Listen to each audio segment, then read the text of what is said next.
Hello শিক্ষার্থীরা, refrigeration এবং air conditioner সম্পর্কিত এই মডিউলটিতে আপনাদের স্বাগতম। এই সেশনে আমরা thermostats, timer, defrost heater, bimetal air louvre এবং অন্যান্য সিস্টেম কম্পোনেন্টগুলির মতো বৈদ্যুতিক অংশগুলো চেকিং, ফল্ট ফাইন্ডিং এবং পরীক্ষা সম্পর্কে জানতে যাচ্ছি। উদ্দেশ্য: এই অনুশীলনের শেষে আপনি শিখে যাবেন টাইমার চেক এবং পরীক্ষা করা, বাইমেটাল থার্মোস্ট্যাট চেক ও পরীক্ষা করা, ডিফ্রস্ট হিটার চেক এবং পরীক্ষা করা, পিটিসি রিলে চেক এবং পরীক্ষা করা, ওভারলোড প্রোটেক্টর চেক করুন এবং পরীক্ষা করুন, ইভাপোরেটর ফ্যান মোটর চেক ও পরীক্ষা করা। আসুন আমরা এখন থার্মোস্ট্যাটস, টাইমার, ডিফ্রস্ট হিটার, দ্বিধাতব এয়ার লুভার এবং অন্যান্য সিস্টেম উপাদানগুলির মতো বৈদ্যুতিক আনুষঙ্গিকগুলির চেকিং, ফল্ট ফাইন্ডিং ও পরীক্ষার জন্য প্রয়োজনীয় যন্ত্রপাতি, সরঞ্জাম এবং ব্যবহারের যোগ্য পণ্যগুলি একবার দেখে নিই। Tools, equipments and consumables.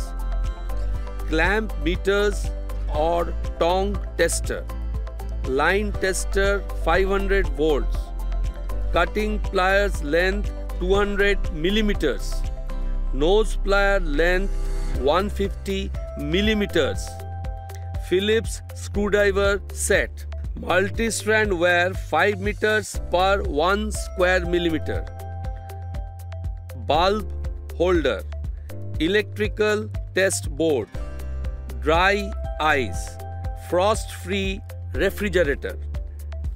এখন আসুন আমরা thermostats, timer, defrost heater, bimetal air louvre এবং অন্যান্য সিস্টেমের উপাদানগুলির মতো বৈদ্যুতিক অংশগুলি পরীক্ষা করা, ডিফল্ট সন্ধান করা এবং পরীক্ষা করার জন্য প্রয়োজনীয় প্রস্তুতিগুলি দেখি। টাস্ক 1: একটি ফ্রস্ট ফ্রি রেফ্রিজারেটরের বাইমেটাল থার্মো পরীক্ষা এবং চেক করা। প্রদত্ত চিত্র অনুসারে একটি ল্যাম্প সেট আপ করুন। সাধারণত ইভাপোরেটর কয়েলগুলির কাছে অথবা ফ্রিজার কম্পার্টমেন্টে অবস্থিত রেফ্রিজারেটরের বাইমেটাল থার্মোস্ট্যাটটি চিহ্নিত করুন। থার্মোস্ট্যাট অ্যাক্সেস করতে কোনো প্রয়োজনীয় কভার বা প্যানেল সরান। প্রয়োগযোগ্য হলে সুরক্ষা কভারগুলি স্ক্রুগুলো খুলুন এবং আলাদা রাখুন। ওহমের রেজিস্ট্যান্স পরিমাপ করতে ক্ল্যাম্প মিটার সেট করুন। নিশ্চিত করুন যে ক্ল্যাম্প মিটারটি রেজিস্ট্যান্সের পরিমাপের জন্য যথাযথভাবে সেট করা আছে। সাধারণত কিলো ওহমসে সেট করা থাকে। বাইমেটালের এ এবং বি পয়েন্টগুলির মধ্যে কন্টিনিউটি পরীক্ষা করুন। যদি টেস্ট ল্যাম্পের বাল্ব না জ্বলে তাহলে বাইমেটাল থার্মোটি সঠিকভাবে কাজ করছে। বাইমেটাল থার্মোটি 5 মিনিটের জন্য ড্রাই আইসে রাখুন। 5 মিনিট পরে এ এবং বি পয়েন্টগুলির মধ্যে কন্টিনিউটি পরীক্ষা করুন। যদি টেস্ট বাল্ব জ্বলে বাইমেটাল থার্মোটি সঠিকভাবে কাজ করছে। টাস্ক 2: একটি ফ্রস্ট ফ্রি রেফ্রিজারেটরের ডিফ্রস্ট চেক করা এবং পরীক্ষা করা। সাধারণত ডিফ্রস্ট হিটারটি ফ্রিজার কম্পার্টমেন্টের রিয়ার প্যানেলের পিছনে পাওয়া যায়। এটি একটি কয়েলড ওয়্যার বা একটি গ্লাস টিউব হিসাবে প্রদর্শিত হতে পারে। পোড়া, ভাঙা বা রং পরিবর্তন মতো ক্ষতির কোনো দৃশ্যমান লক্ষণের জন্য ডিফ্রস্ট হিটারটি পরীক্ষা করুন। প্রয়োজনে প্রতিস্থাপন করুন।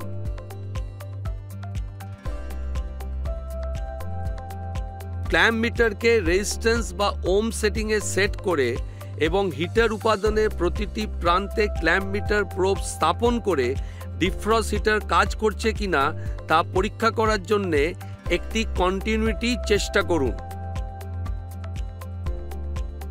Clamp meter point A and B এর মধ্যে কন্টিনিউটি পরীক্ষা করুন। যদি নিডল বিচ্যুত হয় হিটারের কন্টিনিউটি আছে। হিটারের প্রতিরোধের পরিমাপ করুন এবং টেবিলে এটি নথিভুক্ত করুন। যদি অপারেটিং ভোল্টেজ 220 ভোল্ট এসি হয় তবে 2 মিনিটের জন্য প্রদত্ত চিত্র অনুযায়ী পাওয়ার উৎসটি যুক্ত করুন। তারপরে পাওয়ার উৎসটি সংযোগ খুলুন। আপনার আঙুল দিয়ে হিটারটি স্পর্শ করুন এবং তাপ উৎপন্ন হয় কিনা তা পর্যবেক্ষণ করুন। যদি তাপ উৎপাদিত হয় তবে হিটারটি সঠিকভাবে কাজ করছে।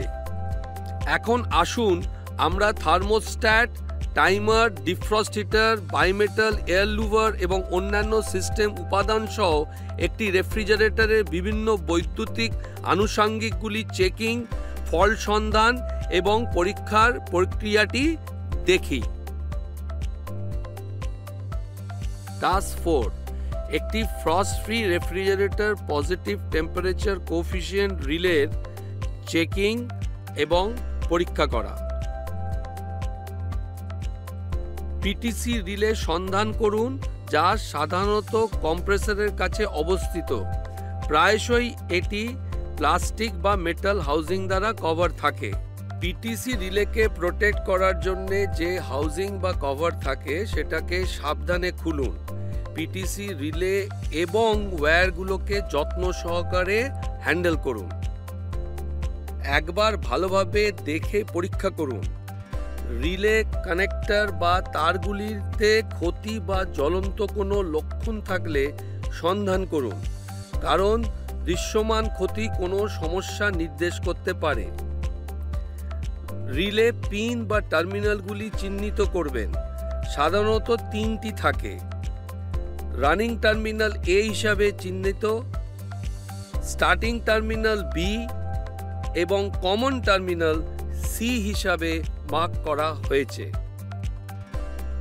আপনার ক্ল্যাম্প মিটারটি কন্টিনিউটি বা রেজিস্ট্যান্স সেটিংয়ে সেট করুন।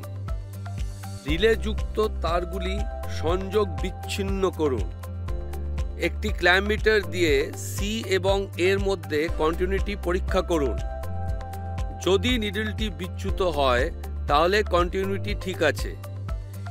এ টার্মিনাল মুখ্য ওয়াইন্ডিং এর সাথে সংযুক্ত থাকে, বি টার্মিনাল স্টার্টিং ওয়াইন্ডিং এর সাথে সংযুক্ত। সি এবং বি এর মধ্যে রেজিস্ট্যান্স পরীক্ষা করুন। রেজিস্ট্যান্স মোটামুটি 30 ওহমস হওয়া উচিত। এফএইচপি কম্প্রেসরের সাথে রিলেটি যুক্ত করুন। কম্প্রেসরটিকে 5 মিনিটের জন্য চালান। পাওয়ার সাপ্লাই সংযোগ বিচ্ছিন্ন করুন এবং সি ও বি এর মধ্যে রেজিস্ট্যান্স পরিমাপ করুন। রেজিস্ট্যান্স প্রায় 30 ওহমস হওয়া উচিত।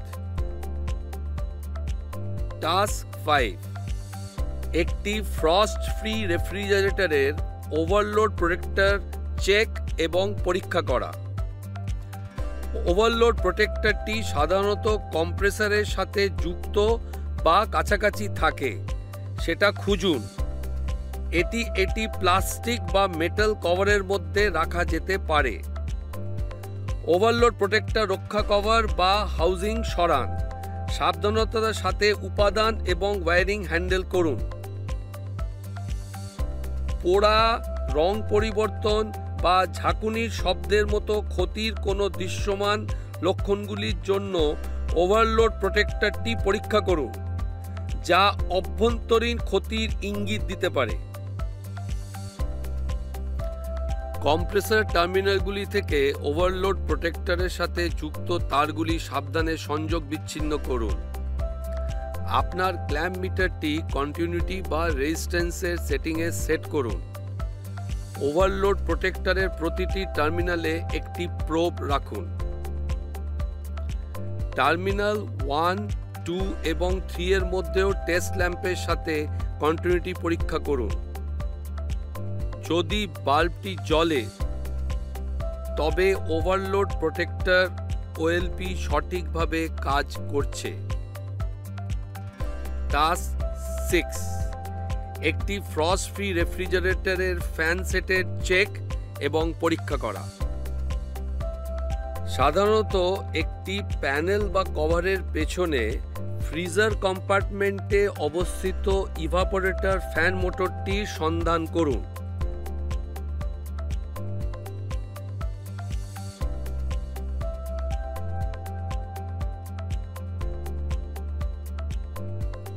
ক্ষতি, বাধা অথবা অতিরিক্ত ময়লা জমে যাওয়া কোনো দৃশ্যমান লক্ষণের জন্য ফ্যানের ব্লেড এবং মোটরটি ভালো করে পরীক্ষা করুন। জীর্ণ তার, পোড়া অংশ বা বডিতে ক্ষতির মতো ইররেগুলারিটিস সন্ধান করুন। পাওয়ার সংযোগ বিচ্ছিন্ন হওয়ার সাথে সাথে মসৃণ চলাচলের জন্য ফ্যানের ব্লেডগুলি ম্যানুয়ালি ঘোরান। ব্লেডগুলির কোনো বাধা বা প্রতিরোধ ছাড়াই অবাধে ঘোরা উচিত। যদি এটি চালু করা কঠিন হয় তবে মোটরটির যান্ত্রিক সমস্যা হতে পারে। ইভাপোরেটর ফ্যান মোটরের সাথে যুক্ত তারগুলি চোখ বিচ্ছিন্ন করুন। আপনার ক্ল্যাম্প মিটারটি কন্টিনিউটি বা রেজিস্ট্যান্সের সেটিংয়ে সেট করুন। একটি টেস্ট ল্যাম্প দিয়ে মোটর ওয়াইন্ডিংয়ের কন্টিনিউটি পরীক্ষা করুন। যদি বাল্ব জ্বলে এটি নির্দেশ করে যে কন্টিনিউটি সন্তোষজনক। যেহেতু টাইমার এবং ইভাপোরেটরের ফ্যানে ব্যবহৃত তার খুবই সংকীর্ণ ওয়াইন্ডিং, তার জন্যে একটি কম ওয়াটের বাল্ব টেস্ট ল্যাম্প হিসেবে ব্যবহার করুন। পাওয়ার সাপ্লাইয়ের সাথে মোটরটি কানেক্ট করুন। মোটর চালান এবং মোটর শ্যাফটটি মসৃণভাবে চলে কিনা তা পর্যবেক্ষণ করুন। যদি এটা হয় তবে ফ্যানের মোটরটি সঠিকভাবে কাজ করছে। রিক্যাপ: এই বিষয়ে আমরা জানলাম কিভাবে হয় টাইমার চেক এবং পরীক্ষা করা, বাইমেটাল থার্মোস্ট্যাট চেক ও পরীক্ষা করা, ডিফ্রস্ট হিটার চেক করা এবং পরীক্ষা করা, পিটিসি রিলে চেক ও পরীক্ষা করা, ওভারলোড প্রোটেক্টর চেক ও পরীক্ষা করা, একটি ফ্রস্ট ফ্রি রেফ্রিজারেটরে ইভাপোরেটর ফ্যান মোটর চেক করা এবং পরীক্ষা করা। আমি আশা করি আপনারা সকলেই thermostats, timer, defrost heater, bimetal, air louvres এবং অন্যান্য সিস্টেম উপাদানগুলির মতো বৈদ্যুতিক আনুষাঙ্গিকগুলি চেকিং, ফল্ট অনুসন্ধান এবং পরীক্ষা করার মতো প্রক্রিয়াগুলি বুঝতে পেরেছেন। ধন্যবাদ শিক্ষার্থীরা। পরবর্তী সেশনে দেখা হবে। বিদায়।